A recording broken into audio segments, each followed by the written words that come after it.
G'day guys, welcome to episode 31 of Beyond the Finish Line podcast, the podcast for runners of every pace, every distance and every goal. I am one half of the dynamic duo who host this podcast. My name is Matt, aka Coach Matt. I am a marathon runner, ultra marathon runner, and an endurance coach. Today's episode is all about super shoes, and we are doing some follow-up from our biggest episode ever, the 2025 Sydney Marathon preview. But before I can get into any of that, I need to introduce the second half of the podcast. She is a 4-time marathon runner. She is about to run a sub 4-hour marathon at the 2025 Sydney Marathon. She's also pretty handy on social media as well. Georgia, how you doing, mate? Hey, I'm so good. Thank you so much, Coach Matt. I am feeling really good today. It is a wonderful rainy day here in Sydney, and I am prepped and ready for an epic episode. The weather has really thrown me, and you know we're fucking struggling when we start talking about weather. But, guys, all the time leading into Sydney Marathon, we get like this heat wave that comes through, and right now we are currently in the middle of just torrential rain, week in, week out. We just can't seem to break out of it, so I don't know what is going to happen come race day.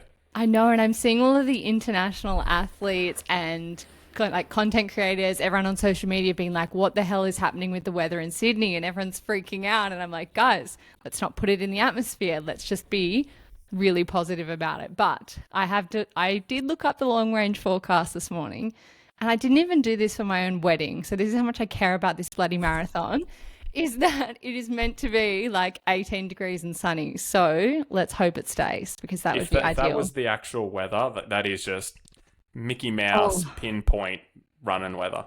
I know, and it's like cloud. It was like partly cloudy. So I was like, seriously, this would be the ultimate.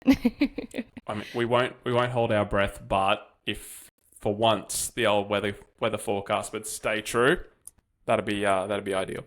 That would be ideal. I feel like it's all in the power of positivity here. I was the same on my wedding day. I was like, you know what? It'll be fine. Can't do anything about it. Can't change it. As we said last week, there's nothing you can do about the weather. So you just got to roll with the punches. But I feel like if we're all just positive and just kind of pray to the gods, we'll be okay. Yeah. I wasn't actually thinking about it, but now I've just realized I am on the sidelines the whole day. So I definitely do not want it to be fucking raining all day. I know. So now you take back the, oh, well, you'll be fine. Just run in the rain. Well, the runners will be fine. It's more me will be miserable. We'll have to get you a raincoat and some umbrellas. I need to get some Performance Project bright red umbrellas. That'd be good. Or do you know what? At London Marathon, that everyone had blow up helium balloons, and that's how you could spot your family members. So maybe a bright red umbrella would really help us. There you go. Job done. How has your week of training been? You just had an ultra marathon on the weekend. Tell us all about it. Yeah, I'm cooked, mate. I'm in the hurt locker today. 24-hour ultra marathon. We did it as a team. It's just we do it every year. It's just like a bit of fun. We go in with no performance goal or anything. It's just something hard to do that just reminds us that we need to do hard things because it's good for you. Yeah, run us through it. How does that work? I know it sounds pretty straightforward when it's a team one, but for anyone who's never seen or experienced a team ultra marathon, how does it all work? Yeah, so it's as many people as you want in a team. So you can have 2 through to literally you could have 24 if you wanted to. Yeah, there are no restrictions on it, which we actually thought was a little bit weird because we had the smallest team, so we had 4. Yeah, I mean, I feel like having too many people would mean you run like 2 times. It's kind of just the point, right? Well, the biggest team had 6, and they won it, and they were elite runners though. So all of those guys ran 60 or 65 Ks or something like that. Right. So, okay. But they went in. That was their A race of the year. They went in, strategized, went to win. We just rocked up. We came 5th, by the way. So not you were bad. there for the vibes. Yeah. But yeah, so you can have as many people as you want in a team. It's definitely for less experienced runners, having bigger teams is better. So maybe only one night run, you're not running as many Ks, etc. But yeah, really, really simple. One person runs a 7-kilometer loop, comes back, tags your teammate, the next person goes. So that's it. If you do not answer the bell within 60 seconds, which means from when your runner finishes to when the next runner starts, you're disqualified. So you've got to be like awake and ready to go. Yeah. And yeah, then you just do that for 24 hours straight. So, okay, so your teammate comes across the finish line and then you start running. Yep. Is there a time limit on the 7K, or you just as long as it takes you? As long as it takes you. So we Okay. had the fastest lap of the day, I think, was like 33 or 34 minutes, which, and just for anyone who listened to our Sydney Marathon episode, one of our 7-kilometer laps had more elevation than the total Sydney Marathon. So for anyone who was worried about those hills, you'd be fine. But yeah, so it had just over 300 meters of climbing, and someone did that in 33 minutes, which is just preposterous. Like, until you see that course, it is just incredibly quick. Like, I couldn't run that. Life depended on it. Wow. And then we also had runners that took hour and a half, hour 40. So there's like the full spectrum. So no time limit per lap. It's just get it done. Right, an hour and a half for 7. I mean, not judging, just curious. No, 7. just because of the elevation, like it is Really? so steep. And then obviously once sleep deprivation comes into it, Yeah. running at night, if you're not confident running just by a head torch, all of those things play in. Also the weather. So like some of that course was just like you were running, it was like ice skating. It was just so hard not to fall over. Yeah, so if your confidence isn't high with that and you're just walking through that, just the time just explodes. So Yeah, I saw you heading out with the head torch on. Your partner Sam was doing your socials, and I was like, oh my God, here's me running around Centennial Park in the dark, freaking out. I was like, I would not survive on that course at all in the dark. I mean, I guess it's a lot different because it's an organized event. There are other runners around, etc. It's not Yeah. like you were just running like you said in Sydney, where that could be potentially dangerous. Like we're out in the middle of a paddock in the middle of nowhere. Like anyone who was out there, I bet you we're the bigger psychos, you know. So it's a little bit different, but it is good fun. Like I love running at night under the head torch. Oh, that's, strange, but okay. Love that for you. It's just peaceful. I don't know. And like I raw dogged the whole thing. I didn't take headphones the whole 24 hours and just just got in my own head about it, which was good. I feel like in a race or a run race, whatever like that, having headphones would probably not really be beneficial because you've got to concentrate so much. Yes and no. Like I would say when you're going through the really, really technical bits, you don't want to be listening to music as much, but there are like decent strips where you could just listen to it. Right. I think it also, I used headphones last year and it definitely helped just starting the run, because that's actually the hardest bit of the whole race is you kind of got to get up. Our system is the person, when the person gets back and tags the guy before your run. So I was runner 1. So when runner 3 gets back, they wake me up. I would wake runner 2 up. Oh, sorry, I would wake runner 3 up. Runner 1 would wake runner 4 up. You get the idea. So you have time to wake up or try and wake up, eat, get some calories in, etc. But that's sitting there waiting to run is the worst bit. Once you're running, it's actually all right. But it's just the stop, start, lay down for 20 minutes, wake up, like if you get any sleep at all. So I think my Whoop said I got 14 minutes of sleep, which was pretty good. Oh my! So in between each kind of 3 people before you, how long is that roughly that you get? It probably started out at 2 hours, give or take. Yeah. And then by the end, it was probably closer to 2:30, 2:40. Obviously, you just get tired and everyone starts to slow down. Yeah. And then that gives you time to kind of have something to eat, try and get to sleep, get back up, get back out and running. Yeah, it's not so much sleep. You just like we all take reclining camp chairs and it's literally just hat over the eyes and just try and get some kit. But like you're so aware of everything that is going on, you could hear everything. Like you're not really asleep. Right. And is your partner Sam, was she awake the whole night as well? Or did she go to and like see us have fun tonight, see in the morning? No, so Sam did that last year, right? So I was so filthy with her. Last year we had swags and everything set up. And we only had a single swag, and Sam was just out cold, and we just was like so miserable. It was freezing cold. We were not prepared at all, and she was just miserable. So she's like, "I'm going to bed. Get fucked," basically. This year had a double swag, and she was a real trooper. She got up for all of my runs. She made sure, we were just talking about this off air. One of my little hacks is when you do like the midnight, 2 a.m., 4 a.m. runs, having a noodle cup when you get back. So you've got sodium, which is great. You've got carbs and it's nice and warm. Yeah. So she would make that for me. It was there. She did all the, like you said, did all the socials as well, which was great. So she was much better this year. But I also think she was just better prepared because I kind of chucked her in raw last year. She did not know what she was getting into. Classic you leaving out information. No, she knew exactly what it was. I just don't think she knew how hard it was going to be, Yeah. not even being a runner, like just being a spectator. Yeah, So, spectating is hard work. yeah, but she probably was able to get a couple of hours sleep in between each lap. Oh, good. Yeah, but it's still rough. Oh, good. But yeah, paying the price for it now. But Georgia, tell me about your week because you have a quad. Sorry, guys, if I'm a little bit just how you doing, my I've had about I don't know how much sleep in the last 24, 30 hours. So pull it together, Matt. We're doing a I'm podcast. doing my best. Hey, did you hear that intro, mate? I was rapid fire. Please. Oh, yes, Matt. I've had a great week. You've got a quad strain. That is what I was going to say. Yes, I have been to the physio. So last week I was feeling a bit off, and obviously I just see my physio every week. So I'm always just like, all right, there's something new. Let's focus on this week.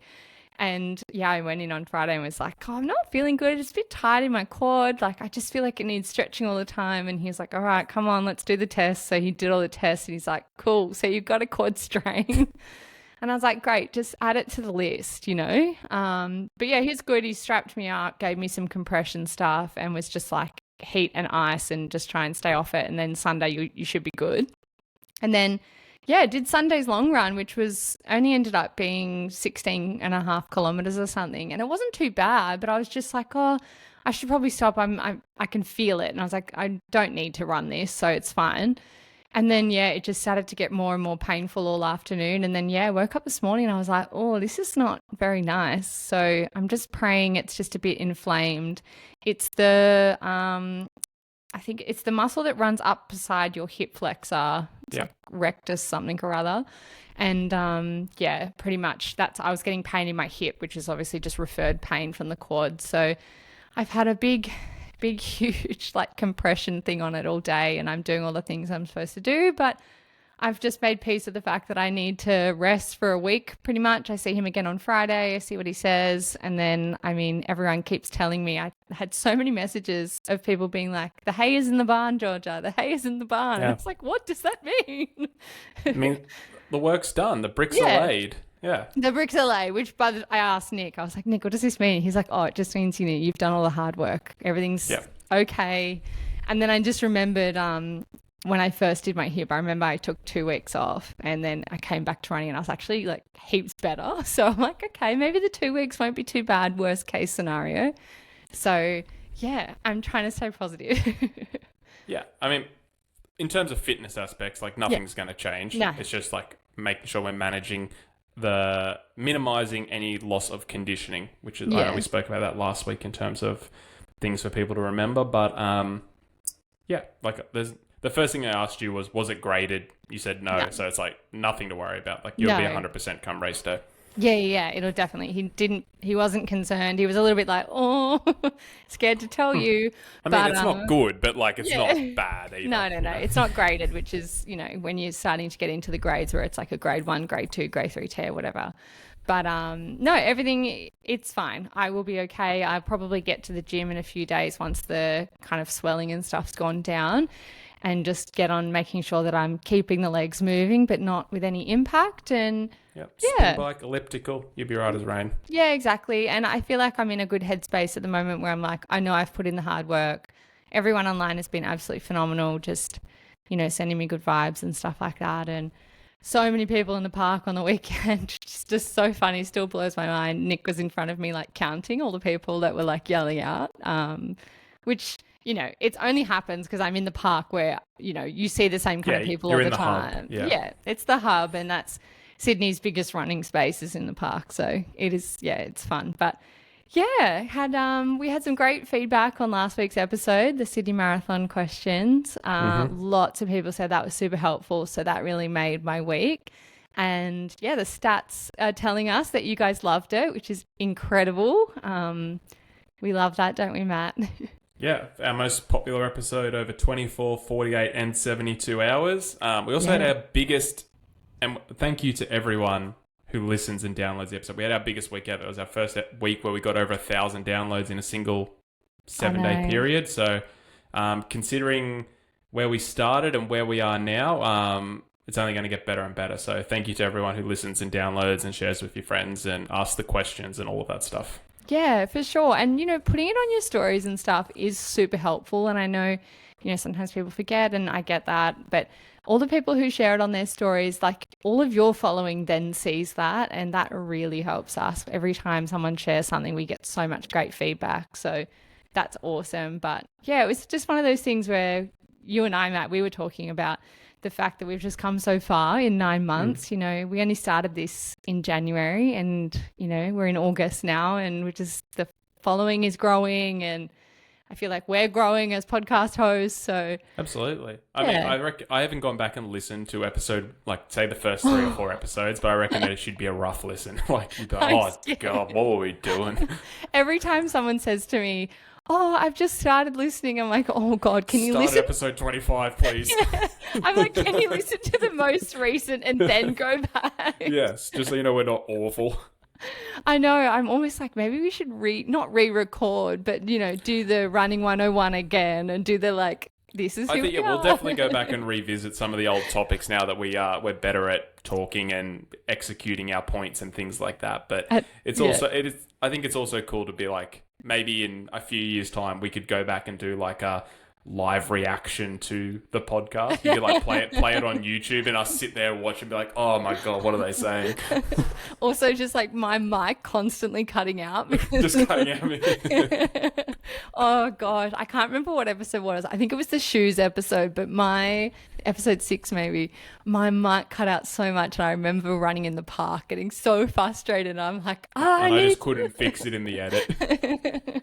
Oh well, look, everything happens for a reason, and here we are with our little setups. We're crushing it out. Like, and even just like this, like our first Beyond the Finish Line Run Club had, I don't know how many people we had. Oh, like 13?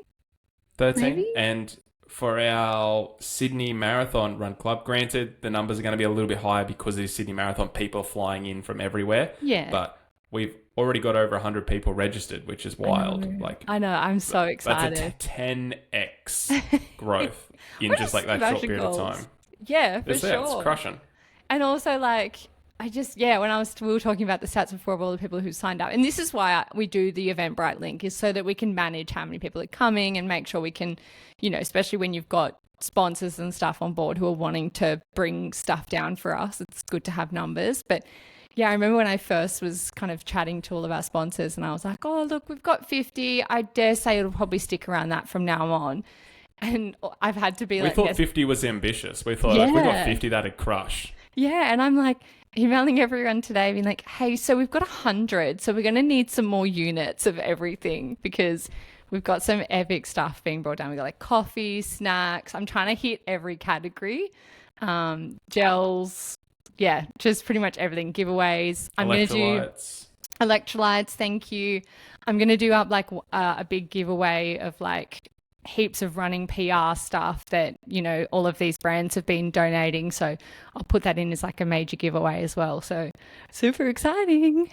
Yeah, it's going to be awesome. Yes. And for those that are kind of stressing about paces and stuff, we will have Matt. We will have the widest variety of runners. Yeah. So like there will be people all over the park. So you don't have to stress. Yeah, you don't have to stress. And it's going to be cruisy. We'll judge it on the day whether we want to do one lap or we want to do a 5K. But Matt will be at the front. I'll be at the back. I'll sweep, make sure no one gets left. Stop putting me at the front. No, you are notorious. You are notorious for running too fast. So you can stay at the front and just stay with all of the people at the front, and I'll be the sweeper and make sure no one gets left behind because we don't want that. So I feel like that is an inaccurate representation of my running pace, but okay.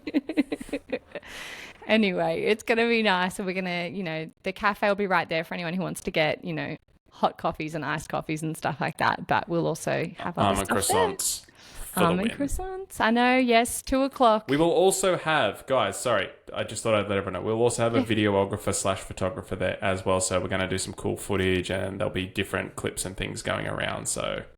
And by videographer, we don't mean Nick coming down, even though he does do that. It'll be a proper one. The monkey doesn't cramp, Nick. The monkey doesn't cramp. So, yeah, we will have a proper videographer down there. And we might get Nick on the photos, see how we go. Mate, Nick crushed it. Nick did all the photos you guys see, like from our thumbnails and everything. That's Nick. So shout out Nick. Oh, bless Georgia him. doesn't appreciate him the way I do. He's the ultimate Instagram husband. He's been doing this. I'm not even joking. He has been doing this for me for, I reckon, 8 years now of just taking photos for me. Poor bastard. I know. Oh, bless. Anyway, we had, as I was saying before, we had lots of amazing feedback from last week's episode. One of the kind of things that a lot of people asked us about that didn't pop up in the episode was super shoes. And we thought today, guys, that we would dive deep into the world of super shoes, what they are, how they came about, when you might need them, and if you even need them at all. So, Matt, do you want to kick things off and explain to everyone what super shoes are and what that means? Yeah, I think it's kind of become a very, very broad term, and there are so many shoes that different brands try and sneak into the category, whether that is just from a marketing perspective or the fact they can charge more or whatever. But realistically, we're looking for a very, very lightweight race shoe. Normally it is some form of knit. So a classic example of that, if you look at like the Nike Alpha Fly 1s, like that very knit top, or even the Asics, like the Metaspeeds, they're like a knit top. You're looking for a super responsive foam, so it'll be normally something that if you press it in with your thumbs, it'll bounce back super, super quickly. And the biggest one is obviously a carbon plate. They're sort of like the three things that I would quantify as super shoe. But then you also have so many different blends of foam and things that different brands will say, this is just as responsive or just as this. And yeah, that's, I guess, up to each brand's, what's the word I'm after for? Each brand's morals, like, or whether that is super shoe or not. Like, so it is becoming a ever more complicated term to define. But for me, it is knit top, carbon plate, responsive foam. Yeah, I think that's the simplest way to define it. Yeah, and if you're trying to look to work out if a shoe is a super shoe, generally you're looking at at least 300 plus mark in terms of how much they cost. Yeah. So if you really, that's the thing. Like some of those brands, they've got shoes that are priced at and look the exact same as the super shoe. Yeah. But I would not necessarily quantify them as super. And let's use a Nike, for example. Alpha Fly, consider a super shoe. Vaporfly, I would not consider a super shoe, even though it looks the exact same and it is priced pretty aggressively. Now, I think the Vaporfly is a fantastic shoe, but I do not think it is a super shoe. Okay. Does that make sense? Yeah, it does. We're going to get into that in a second with the difference in types of shoes, whether they're super or if they're carbon plated. But let's just go back to the Nike Vaporfly. I mean, not Vaporfly, the Alpha Fly, sorry. Alpha Fly. It all came about, correct me if I'm wrong, because of Eliud Kipchoge. I feel like they've obviously been around because the elites have been wearing them for such a long time. I feel like the Alpha Fly was was the catalyst for all of the super shoes becoming more mainstream. Would you agree? Yeah, well, Nike back then when they did breaking too, they were the brand in terms of marketing. Like if Nike released an ad, it went viral. Like that period of time's version of viral sold out immediately. So that was their breaking too. So if anyone doesn't know, Eliud Kipchoge, he is the closest person to ever breaking 2-hour marathon. And he's a Nike-sponsored athlete. And Nike wanted to build him a super shoe, that he could go out. And at the time, realistically, the shoe, they weren't sure if it was going to be legal or not. But they built him a shoe, gave him paces, and basically said, we want to show you that it is possible. We want you to understand mentally you can do it, you can run at those paces, and then like theoretically, once that barrier is broken in your mind, you can do that. And just a little history lesson for guys, because it'll just like, if that doesn't make sense. Roger Bannister, who was the first person to run a 4-minute mile, they said before he did that, it was impossible. Couldn't be done. Cardiovascular, your heart would explode, essentially. Like, just, it was physically impossible. Yeah. Roger Bannister went and did it. First person to ever do it. In the same year, I can't remember the exact amount of people, but after he did it, within 12 months, 4 or 5, half a dozen people, elite runners, all did it. So they all completed this impossible task because they saw that the barrier was broken. They saw it was possible, and it showed them in their mind that they could do it. They tried to use the same principle for Kipchoge in breaking too. Yeah, and there's been so many incredible elite athletes that have come really close to that 2-hour mark. But obviously with the Elliott's breaking 2, he broke the 2 hours, but not legally. Yeah, correct. Yeah. He had paces. It was like a net downhill run. They basically, again, Nike put everything in his favor because it wasn't about it being legal. It was about it just breaking the barrier in his mind. That's like, look, you finished. It says there's a 1 at the start. Awesome. Get after it. You can do this. That was basically it. It's possible, which is so cool. And then I feel like that was his shoe of choice. And I feel ever since then, it's become so popular. Obviously, you had the Alpha Fly 1s, which were... I think they're the greatest super shoe ever. Yeah, you always rave about how good they are. I never got to try them. I have the Alpha Fly 2s, which I did really like, but I do see a lot of people have problems with them, as well as the ones that have just kind of come out as well. Is that a 3 that it's out at the moment? The 3 I've heard mixed reviews on, haven't tested it, want to test it because I'm interested. I think the 2, the reason there was such a letdown is because the 1 was magic. Like, it's the only way to describe it. Like, if you wore a 1, you were like, running doesn't get better than this. And I think it's like, I'm trying to think of an analogy. Like, you know when you watch a great movie and they bring out the sequel and you're like, I wish they just kept it as 1.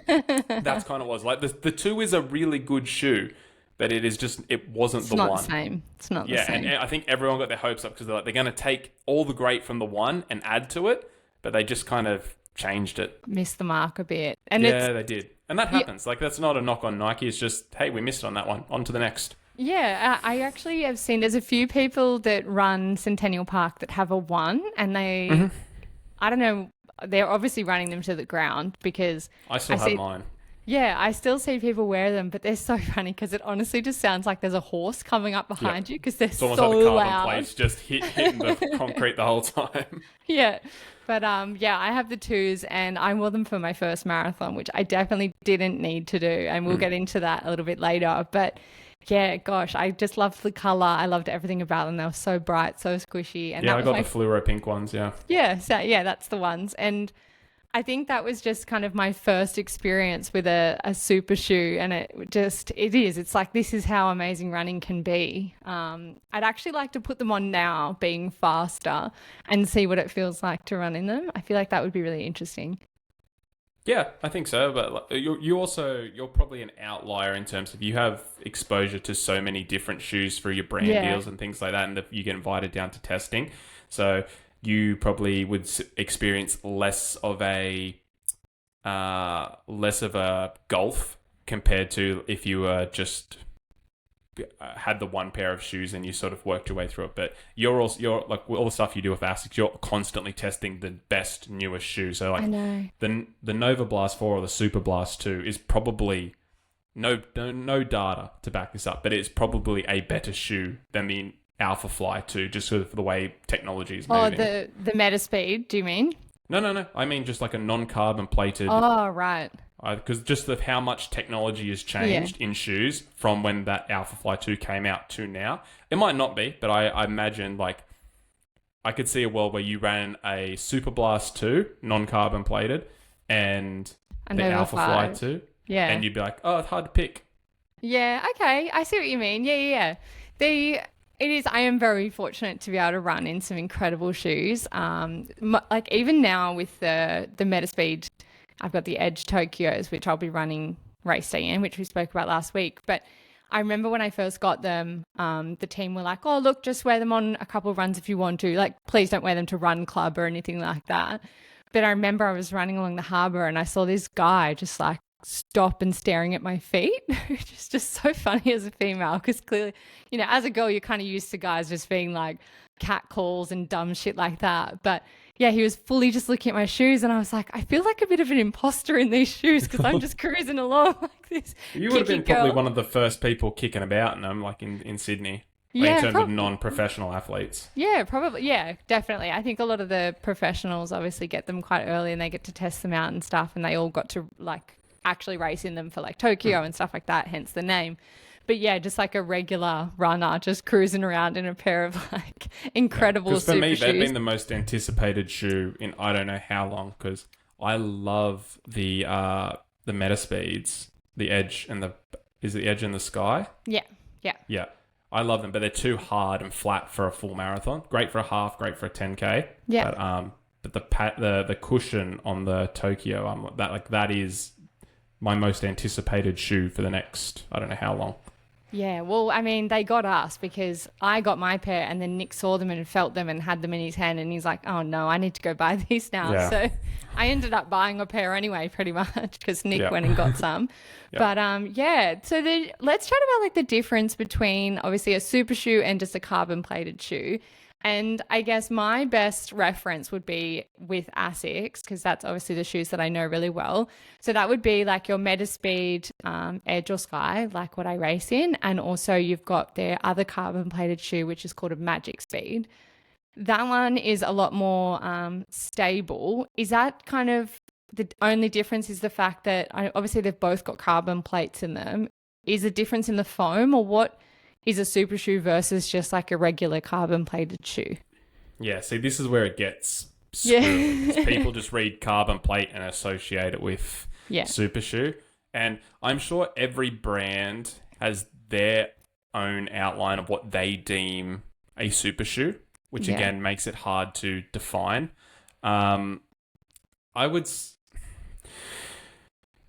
I would say if they're not making it super, super clear that this is super shoe, this is just carbon plated interval speed shoe, the best thing to look for, again, are those three. It is the three I mentioned at the start, is the knit top.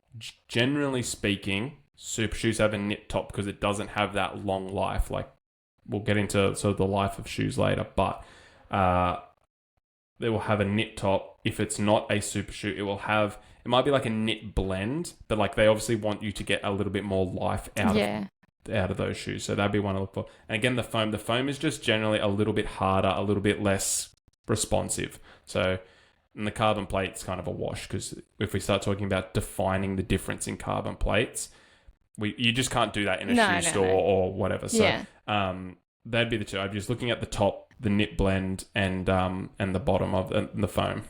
Yeah, and so with that, I guess when you're talking about that knit, you know, especially with like the Magic Speed, it is definitely a thicker upper, and that also accounts for the fact that it's a bit heavier. So your super shoes are generally extremely light, like they feel light as in your hand.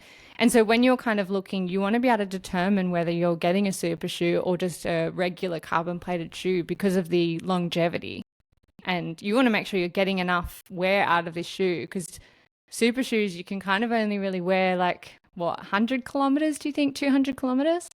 Yeah, somewhere in that window. Like, obviously, they're all a little bit nuanced. Like, I'm pretty sure one brand pulled it out and they were like, it's 50 Ks. Like, you can wear it for a warm-up run and then a marathon and then you're out. That was Adidas. I'm sure it was Adidas. Yeah, I remember the Adidas. It might have been Adidas. I don't remember the brand, but I remember, and I was just thinking, like, what a fucking waste of money.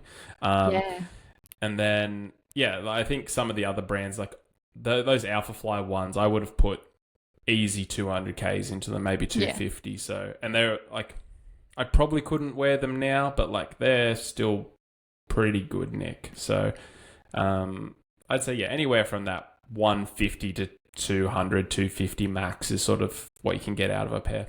But then a regular carbon plated shoe is probably closer to somewhere in the middle between super shoe and normal shoe. So normal shoe 500-600, regular speed shoe with carbon plate maybe like around that 300 to 400, and then down again for the super shoe.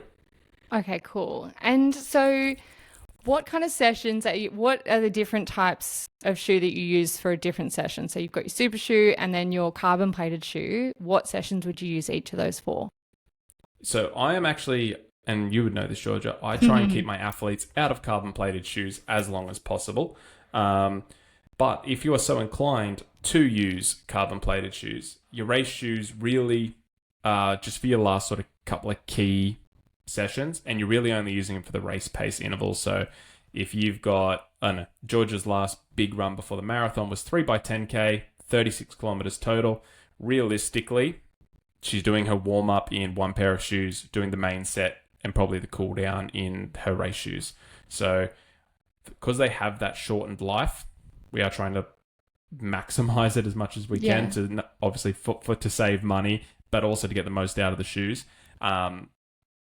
If she does any more sort of training in that, just sort of diluting the effect of the shoe, for a speed shoe, so a carbon plated shoe, or something like a Super Blast, which is just extremely lightweight and very, very responsive.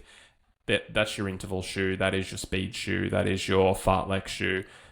You could even do a lot of your race pace work in that. I encourage, again, most of my guys not to use carbons really for as long as possible. And if they can get into something that's just lightweight and responsive, that works just as well.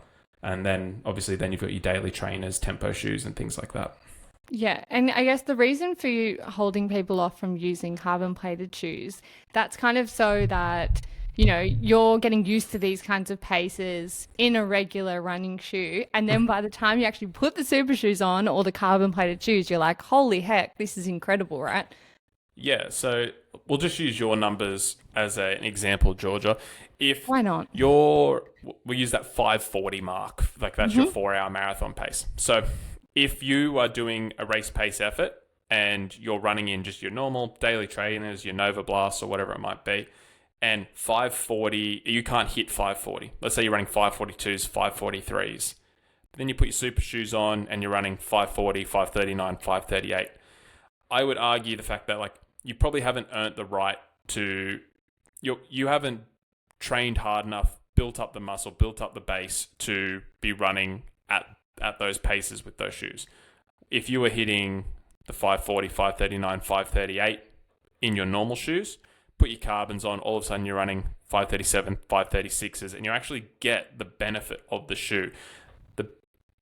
And again, they say it's 2 to 4% depending on the runner. If you are relying on that 2 to 4% to get you to your goal, the goal is probably 2 to 4% out of your reach. Realistically, those 2 to 4% should be the icing on the cake that puts you at 102 to 104% of completion, if that makes sense. Yeah, to get 2% easier than it would be if you were just running in regular shoes. And I think for elites, for the paces that they run, it gives them that 4% difference. It would not give the average age group runner that sort of benefit. And so I guess the biggest question we always get asked is, when do I know I'm ready for carbon plates? And then on top of that, when do I know I'm ready for race day shoes?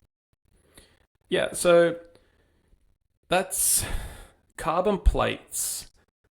There's two schools of thoughts with them because they were originally designed. So I shouldn't say originally. Actually, no, it was originally because the carbon plated shoe came out before the super shoe. Carbon plated shoes were originally designed to allow runners to do more running with less impact on their body at faster paces. So they would put a carbon plated shoe in basically a daily trainer that had heaps of cushion, but you would still get some of the responsiveness of a carbon plate. So, and now they've just kind of refined that now to make it a speed shoe. So I would say for a speed workout, it's a tough question to answer. I'm trying to make it as broad as possible. Yeah. And you don't want to put pace. You kind of need to put paces on it too. If you're like for this, you need to put paces to it because the research says there's paces to it, right? Yeah. So the longer the interval, the more benefit you get from a super shoe. So if you're running 100, 200, even 800 meter repeats, carbon plated shoe, excuse me, I misspoke. Carbon plated shoes, kind of irrelevant. You can just do that in your daily trainers. Once you kind of get, I'd say north of a mile, like, okay, cool. So that 1.6 kilometers, I'd say we could start looking at some form of carbon plated shoe just in terms of distance. Then I would be wanting to be completing that mile at least at 5:30 per kilometer pace. So it's probably like an 8-minute mile, something like that. Don't know the math off the top of my head.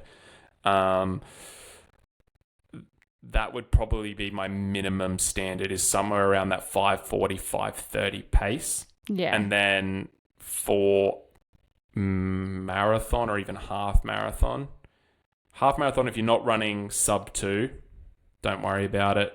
And then obviously we could argue about the nuance moving forward from that.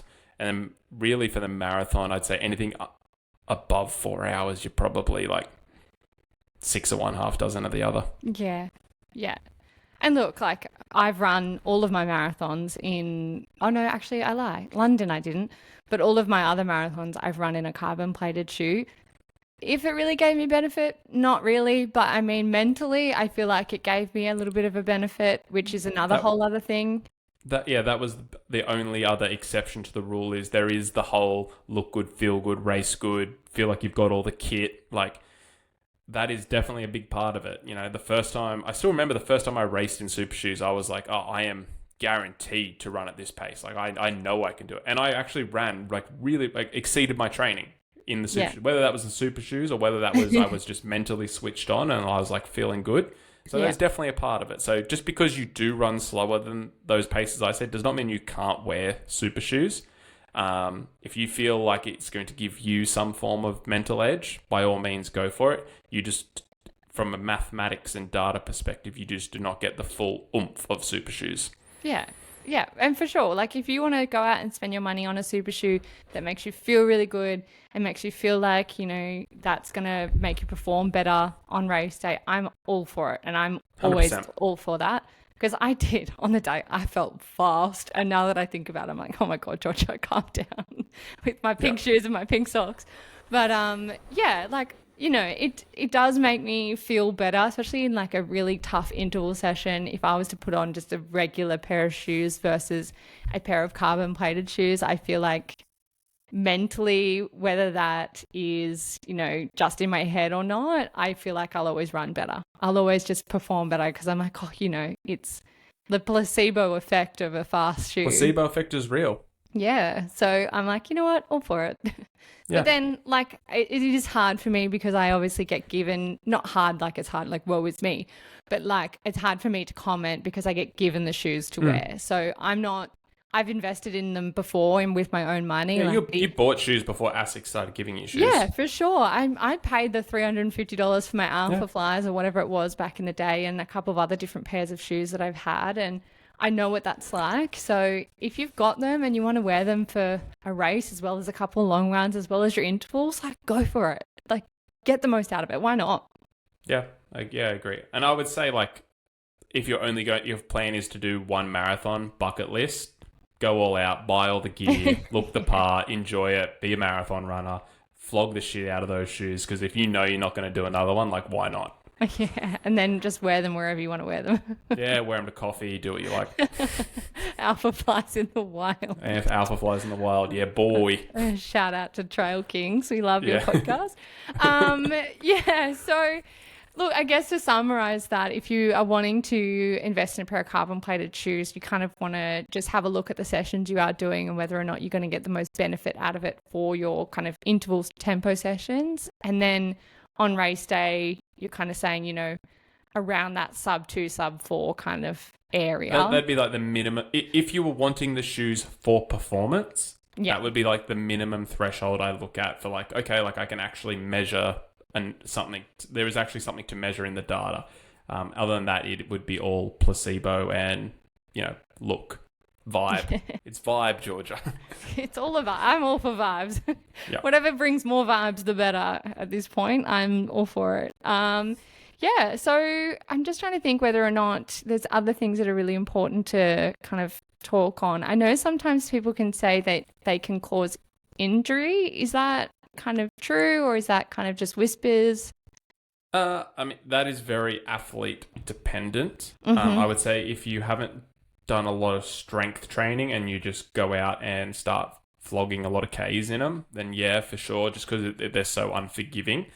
So you really want like strong calves, strong tibialis, those sort of muscles in and around your ankles, in and around your shins.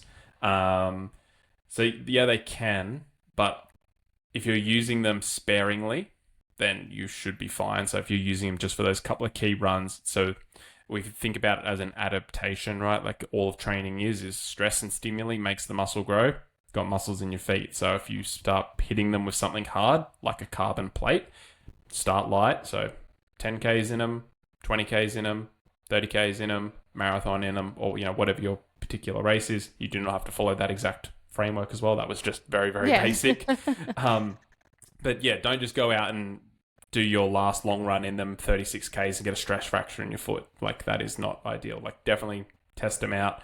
I would say in all of that though, if you are nervous about that, just go the level underneath super shoe and just get a carbon plated speed shoe. Something like the one that I really like is the Saucony Endorphin Pro. The Pro is the super shoe. The Endorphin Speed.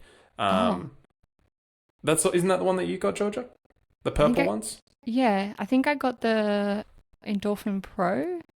Or maybe they've just changed the name. Then the Elite is the super shoe. And it's either the Speed or the Pro, whatever. Just not the Elite one, the one under that. Whatever that one is. Shout out Saucony. You guys go right. Whichever one they have at Athlete's Foot, guys. Yeah, whichever one is not the Elite, but is up above that. That's a really good shoe. I love and that's a those. great it's a great sort of introduction to.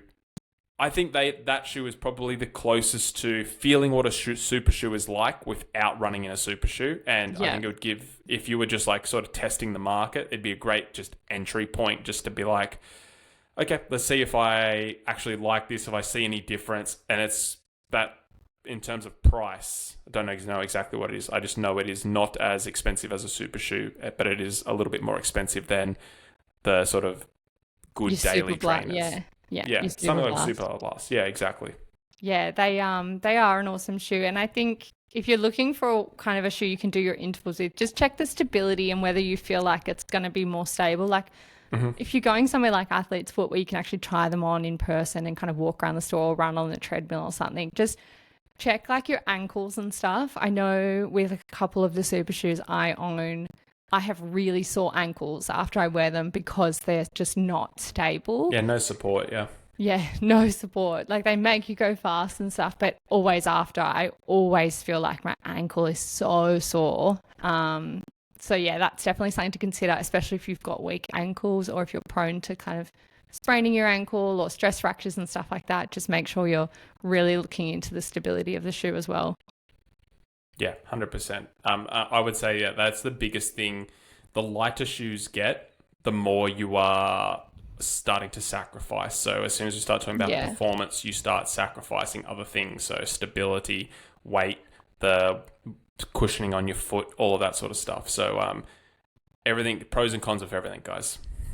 Yeah. And look, after all, like if you just want to put them on and you feel good doing it, that's what matters. But hopefully some of the points we have, touched on, you pros can do and cons to everything. Yeah, you can do your pros and cons and work out whether or not they are Georgia right wears for her you. stupid performance socks, no matter how much I tell her they don't make a difference, but they're part of her outfit and they make her feel good. So exactly.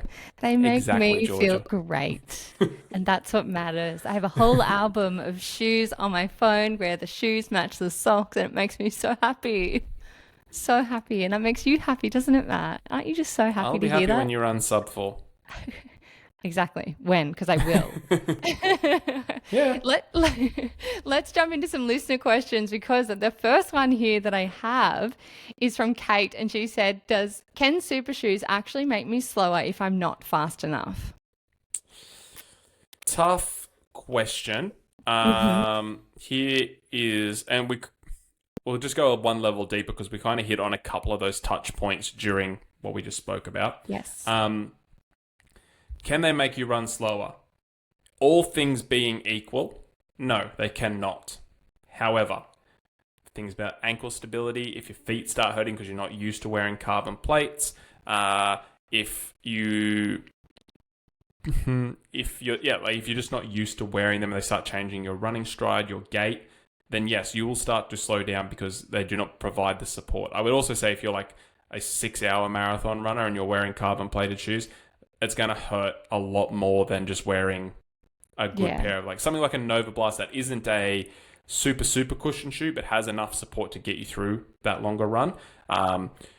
There would be a noticeable difference just in terms of how you feel as well. So that's something I would consider as well, as how you feel kilometers 30, 32, 35, 38 versus just what the numbers say.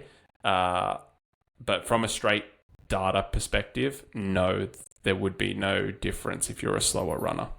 Yeah. And just touching back on the feeling, if you're feeling really sore, you're not going to perform as well. So yeah, as Matt said, in that aspect, it will make you slower because, from my own experience, like if you start to have sore hips or sore calves or your under your foot's really hurting from the shoe, definitely is going to hinder your performance. But yeah, that's when the mind games start as well. And that's where you're like, you know what, I'll walk for 30 seconds. I'll walk for a minute. I'll walk to this aid station.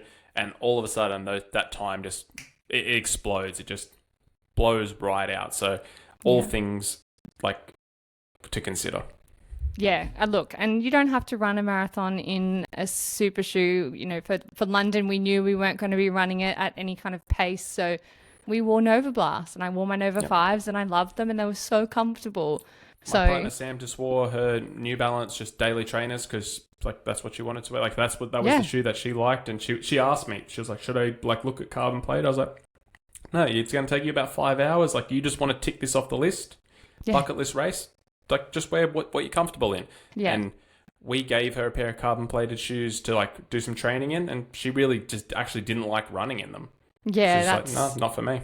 I do hear that some people are like, I don't like the feeling of them. Yeah. And that's definitely something, like it's definitely more common in slower runners. If you're something like a 7-minute plus pace, like chances are like carbon, like because your ground contact, this is just generally speaking, guys, your ground contact time is so much that you're really just rubbing on carbon. You're not getting the spring of carbon.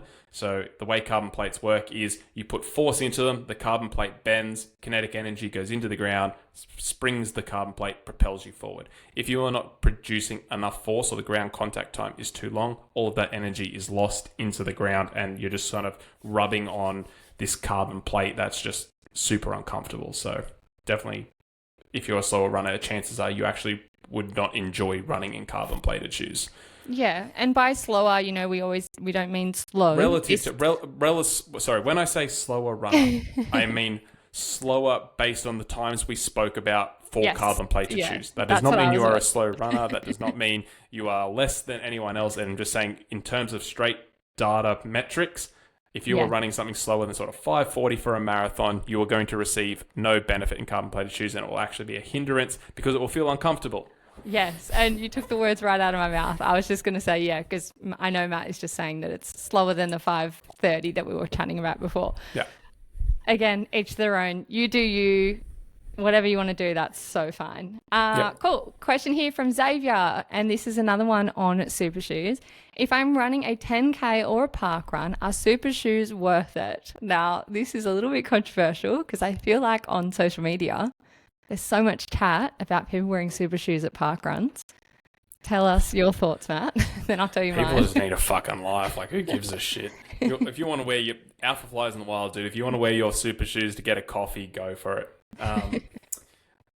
Look, the longer you wear, same with anything, like the longer you wear super shoes, the longer the endurance event, the longer the interval, the longer the race, whatever it might be, the more benefit you get, right? So do you get benefit over a 5K? Yes, absolutely. Is it noticeably different to not wearing them? Probably not. But then, as it goes out. If it gives you that mental edge, if you rock up and you're wearing those Alpha Flies with the flames on them and you're like, bitch, I got fire on my shoes, I'm going to fucking rip, go for it. Like, that is you. If you rock up in a pair like me and you wear just your old New Balances and you're like, I can run 4-minute Ks all day, then that's fine too. So, each to their own for the 5 and 10 Ks. But after the 10K, then yeah, like you could start making an argument that they make more of a difference.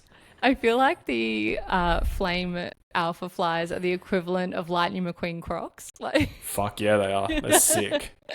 but look, yeah, if you want to wear them to park run and smash out a PB, like why not? I used to wear my alpha flies to this run club I used to go to where every week everyone was always just trying to beat their 10K time. It was the most diabolical run club I've ever been a part of.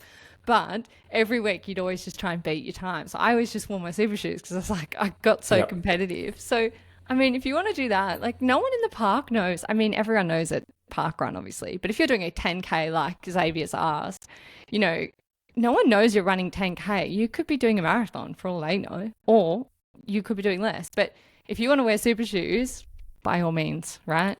Just go crazy. And I would also just say, like, it depends on your goal. If your goal is to set a PB 10K and it's something you've been training for and you're like, I've been training this for 12 weeks and I want to do it, then put them on, dude. Like, go for it. If you're just going for a cruisy 10K and just like, it's just my normal Sunday run, we could probably find some better options. Yeah, so many better options. So many better options. Okay, cool. Let's move on. So Sally has asked, can you please go over what to expect when you turn up for a race, specifically Sydney Marathon? I'm from the country and I've never experienced a big race before. My local races are 100 people max. What happens when you get to Sydney Marathon race day? Shout out to my fellow country listeners. We don't like the city and I expect this a lot on of another people. level. Yeah, I do. That's actually why I go to all my Ironman races like quite early, is because like I need a few days to adapt to the people. Hey, I'm from the country as well. I'm just a city girl at heart. So yeah, exactly. I can understand this fully and I fully empathize with this. I'm going to go over this one just because I've obviously done Sydney Marathon before. So I feel like I can probably just answer this straight up with what actually happens. We did touch on this last week, guys, but I'll just go in a little bit more in depth just so I'm not kind of repeating myself.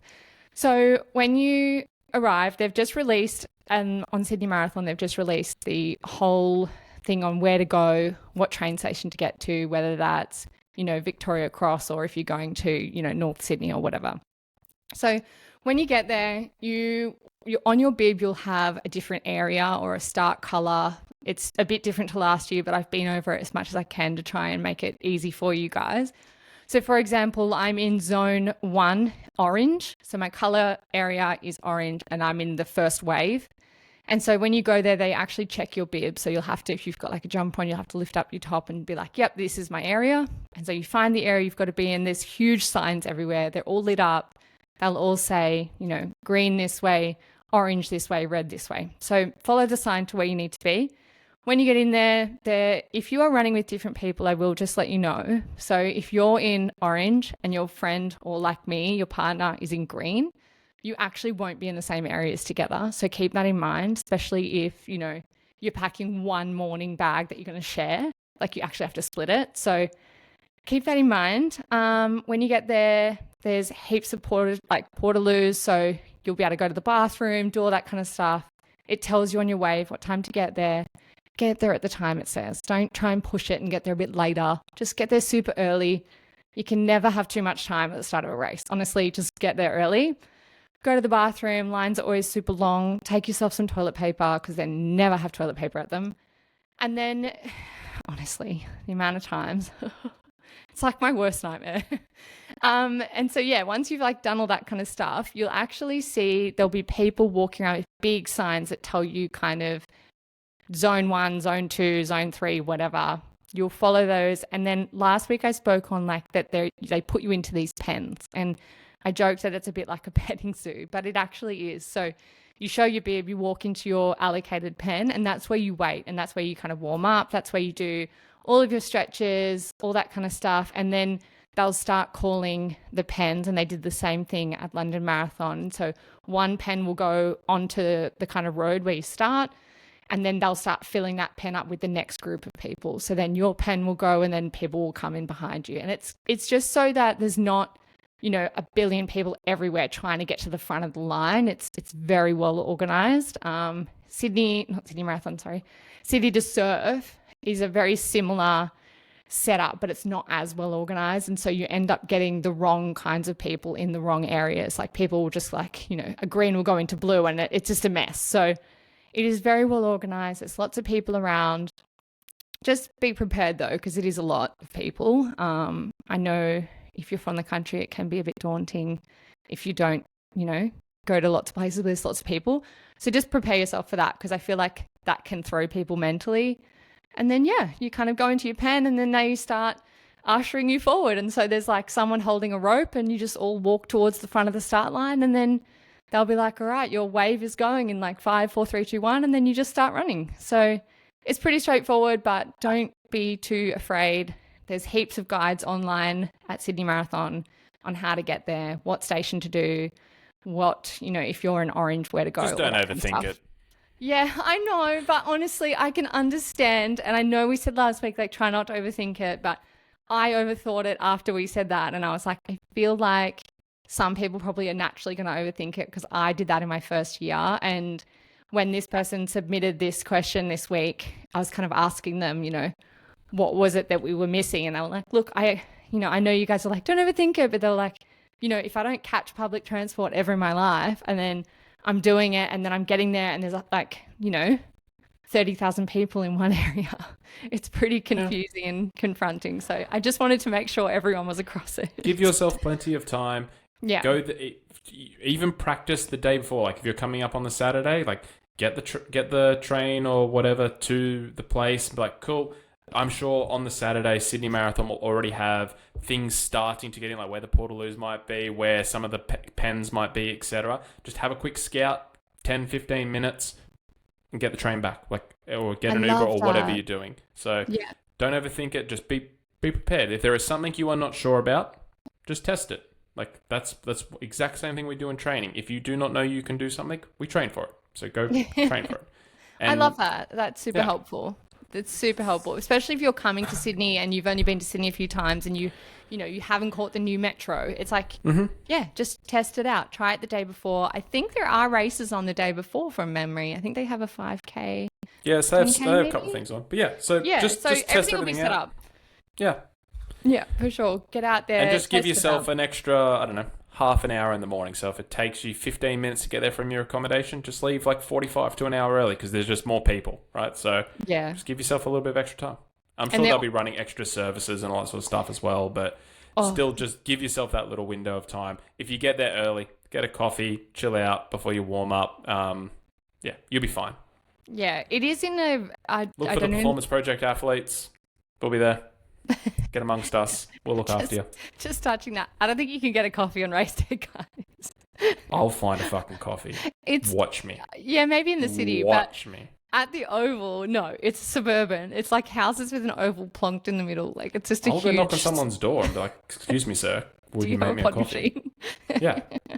I'll take drip. I'll take fucking instant. I don't give a fuck. Yeah. And like the public transport, there's going to be so many people. Like, I think you underestimate how many people are actually going to be there. It is like herding cats. So you will just be able to follow everyone.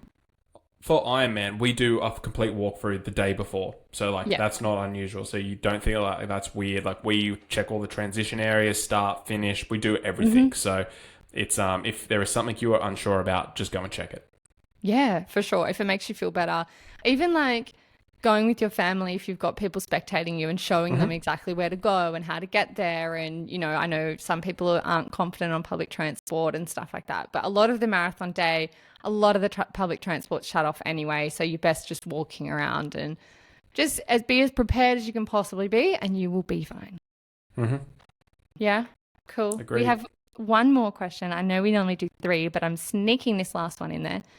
So touching on last week's episode, Caleb has asked, hypothetically speaking, if the beginning of a marathon was predominantly downhill, just like Sydney, if you can bank a minute or 2 in the first 5 kilometres while maintaining your required zones, except for pace, obviously, why is this not a good thing? Would you like to answer this, Georgia? Matt's like, guys, come on. Yeah. Look, I can understand why it would seem better just to bank a few minutes in the first couple of Ks, especially because you're going downhill, and it would feel like you're running a lot easier. And I can tell where this person's coming from. They're like, oh, if I can just run downhill 15 seconds faster than my normal pace, but maintain my heart rate, why can't I do that? Yeah, I still feel like this is, I still have to wrap my head around this, guys, because I'm like, I want to get as many advantages as possible. But I'm telling you now, I did this before and it does not work. It does not work. As Matt said to myself and to Nick last year at the marathon, you are burning matches. You have a little matchbox and say you've got 20 matches in it, and you burn 3 going down that hill, and then you burn another 2 going up the next hill, and then you're just going through your entire box of matches until you hit that 30K wall, and then you feel like you want to die. So don't do it. Yeah. Is that about right, Matt? Is that about what you would say? Yeah, in layman's terms, yeah, like that's it. Yeah. Like you've only got a finite amount of energy. What might help, I don't know if it'll help people, might actually confuse them a little bit more, but I'll say it anyway. Why not? Why not? We'll go Coach Matt. Cool. So everyone has a threshold pace. So at threshold, you can withstand, theoretically, that pace for somewhere between 30 minutes and 60 minutes, depending on the athlete and depending on the output. Once you exceed that pace, rate to exhaustion increases 2.5 times per 2.5%, the rate to exhaustion cuts in half. So if you can run at a pace for 30 minutes and then you increase that by 2.5%, you can only run at that for 15 minutes. If you then do it another 2.5%, it goes to 7.5%. So if all of a sudden you were running 1 to 2 to 3 minutes quicker over 5Ks than you planned, your rate to exhaustion has exponentially increased, even though you cannot perceive that in terms of RPE, even necessarily in terms of heart rate. Your heart rate could pretty much stay the same. But if you have started moving outside of your what your body is efficient in doing, which is the whole reason we do a marathon prep, is to get our body efficient at a certain pace range. Once you leave that efficiency, your body actually becomes extremely inefficient. So it's that's why like heart rate, even though I talk about heart rate a lot and talk about how heart rate is king, there is nuance to it. So heart rate is not always king, because sometimes your body can work faster than heart rate, or like your heart rate can go up and come down before your watch registers it. So there are like a few things to consider there. But yeah, just basically you are burning matches. Yeah. And I've experienced that before, where you feel really, really good. And don't get me wrong, it is a great feeling when you're like, oh, I'm a solid 5 minutes ahead of my goal. And you're like, great, this is amazing. Or I'm 10 minutes, whatever. But there is a point where you hit that threshold, and trust me, you start seeing stars. I've been there in like interval sessions where you're supposed to be starting out at a certain pace, and then you smash out your first couple of intervals and you're feeling really good, and you go out too hot, which I'm notorious for doing. But now I've learned that going out too hot just burns me in the back end of my session, whether that is an interval session or whether that is a marathon. And so I can understand that why someone would think, why not just get an edge on my own goals? But it could also mean you're sacrificing the back end of your race. For sure. And I will say this, as someone who looks at a lot of data, not just from my own athletes, but professional athletes as well, and speak to a lot of professional athletes, unanimously, we all think it is so much more impressive to finish a race strong than go out hot.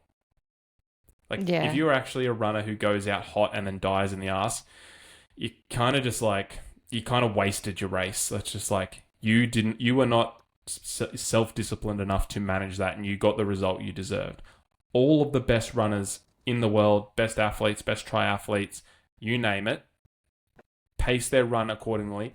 And normally, if they have anything left in the tank, they will drop the hammer in the last however far. But normally you will see it is consistent start to finish. You do not want spikes. You do not want troughs. You just want smooth. Like that's the whole point of endurance, is you want to be as smooth at the start as you are at the end. That is literally endurance. That is what you've trained for, to be as strong at the start as strong at the end. If you go out hot and finish low, you have not understood the art of endurance. So just Be smooth. Bank that energy.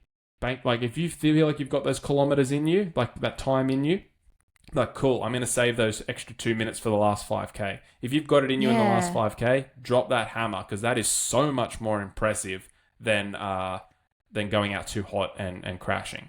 Yeah, because like you don't know what's to come, and so if you're using up your jokers or you're using up your like special cards and stuff right at the start, you don't know what's to come. Like, why not just use those right at the end where you can absolutely hammer it down Macquarie Street and feel so good finishing? You don't want to be one of those people who, like, I mean, no offense to anyone who has done this, but like, you don't want to be one of those people who's dropping at the finish line and DNFing 200 meters from the finish line. Like, that is the worst thing that could possibly happen. Yeah. You want to come across that finish line feeling so strong. So bank that energy, like Matt just said. Come in strong. Yeah, and RPE is exponential. So let's just say at the start you feel, let's just say at the, I'll use George's paces. So always use mine. I'm so happy for you to use mine. George is the guinea pig. So 4-hour marathon pace is 5:40. Georgia, if I asked you to go and run 10 kilometers, let's just say you didn't have your quad strain and everything, you're perfectly fit, marathon fit, 10 kilometers at 5:40 pace, what would you perceive that in terms of RPE, rate of perceived exertion? How hard would it be? A score out of 10. 5. Yep, 1 being easy, 10 being the hardest. Like a 5 or 6 max. Okay, 5 or 6 max. Now, if I asked you to run 30 kilometers, easy, just zone 2, just cruising, and then 10 kilometers at marathon pace, what would it be? Probably the same. Is that the wrong answer? It's not the same, and know it's like not. As in the back end will be hard. Oh, do you mean just what the back end would be? I was trying to average it out. just that 10Ks. So you've run 30Ks, easy, zone 2, forget about that, and then you've got to do 10Ks at the end at marathon pace. How hard out of 10 is that 10Ks? I feel like this is it's like a 9, right? Like a 9.5. I was like, this is one of those tests at school where you put up in front of all the students and you're like, I don't know. Yes, that's what I was going to say, but I was like, is it wrong? I don't know. I'm stressed. Yeah, but the same effort and same pace, exponentially harder, right? So like a 9.5, for people who are unfamiliar with RPE and you haven't gone back and listened to the our Runner's Dictionary episode where we define all of these terms. A 10 is just, you're about to collapse on the floor. That is like a 100-meter all-out sprint, like that level of exhaustion at the end. So for Georgia to go, and 5 or 6 is like the correct answer for marathon effort when you're starting. Yeah. Nothing should be harder than a 5 or a 6. Realistically, like 5 is better. But as that pace, as the distance continues, the effort gets harder and harder and harder to maintain the same pace. So you're working harder to run the same. So if you've banked all these kilometers ahead of pace, like you're just expedited that feeling of exhaustion. It's coming sooner. So rather than it coming at 32 or 35 kilometers, it's now coming at 30 or 28 or 25. Yeah. Get it at 25. Fuck, you're in for a rough day. But that is what people forget about because they think it feels so good at the start. They feel like I could run this pace all day. But when you're 2 hours in, 3 hours in, 5 hours in, it's like, holy shit, it is so hard to maintain this pace, even though I can run this pace all day when I'm fresh. Yeah. Yeah. Well, I think, look, as it comes down to it, if you haven't trained to run fast at the start of your session, like if you haven't been training for that, don't try and add that in now. Just whatever you've trained. Nothing new on race day. Nothing new. Unless you've been doing like fast strides. I mean, even then, but if you haven't been training for that, like elites maybe might do that, but again, go back and listen to our pacing episode. Guys, we have so many episodes that you can listen to with all of these things, but yeah. Even the elites, like they're also they're all still self-pacing. Like there might be a slight peak, but I imagine if we looked at their training peaks profiles, it would be pretty smooth. Yeah. So again, just go out at your pace. If you feel like, I would treat it almost like as a reward. Be like, oh man, I feel so good. I could go so much faster. I'm banking all this energy, so I know I can finish this strong. Like that's how I would be talking to myself. I would not be like, I need to get some time. I need to get ahead of the goal. And then all of a sudden, like you put yourself in this position where you're racing the clock rather than racing yourself. Yeah. Yeah. Well, look, guys, hopefully that helps you. Hopefully we've answered some questions that maybe you've already had in your head and someone else has already asked them. If not, always make sure, send us a message. We'd love to answer your questions at the back end of our episodes. But yeah, that pretty much wraps things up. I hope you have enjoyed this chat on super shoes and carbon plating. But as always, guys, make sure you head over to Instagram and follow us at beyondthefinishline_pod. Jump over to wherever you listen to your podcast. Make sure you like, follow, subscribe, download, and do all the things so that our episode lands right in your feed. Have a wonderful week, guys, and we'll talk to you soon. Hey, Root. Bye.